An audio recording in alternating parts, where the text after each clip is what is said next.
Con questo tutorial vi forniamo una traccia delle operazioni da svolgere per eseguire il calcolo ammortamento di fine esercizio.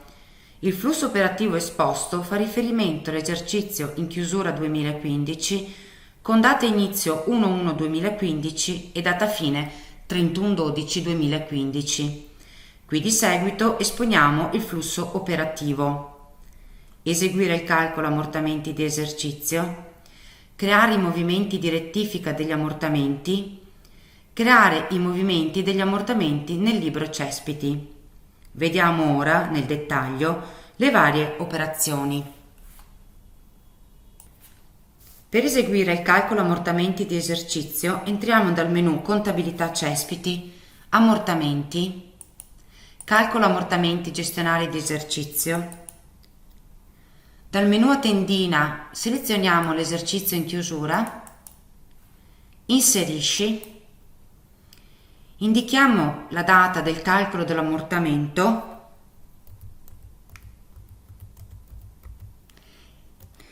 e la data di registrazione uguale alla data di esercizio in chiusura.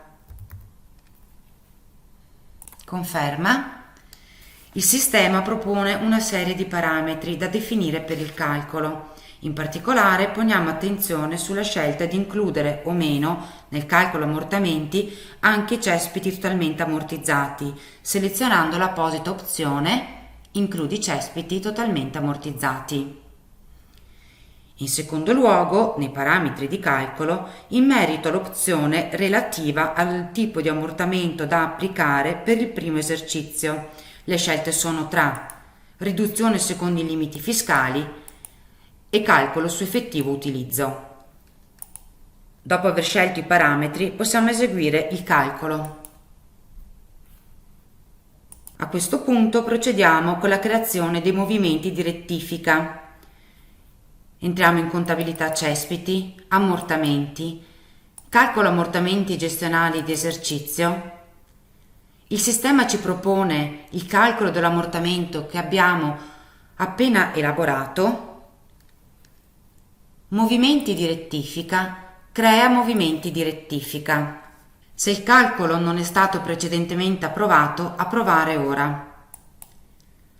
In fase di creazione movimenti di rettifica siamo portati a scegliere l'ambito delle rettifiche, in questo caso di esercizio.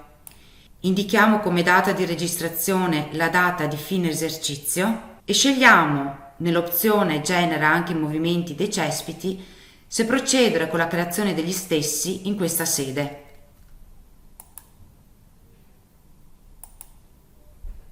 Se in precedenza i movimenti sul libro Cespiti non sono stati generati insieme ai movimenti di rettifica, entriamo in Contabilità Cespiti, Ammortamenti, Calcolo ammortamenti gestionali di esercizio. Il sistema ci propone il calcolo ammortamento al 31/12/2015, Movimenti Cespiti, Crea movimenti cespiti, indicare come data di registrazione la data di fine esercizio.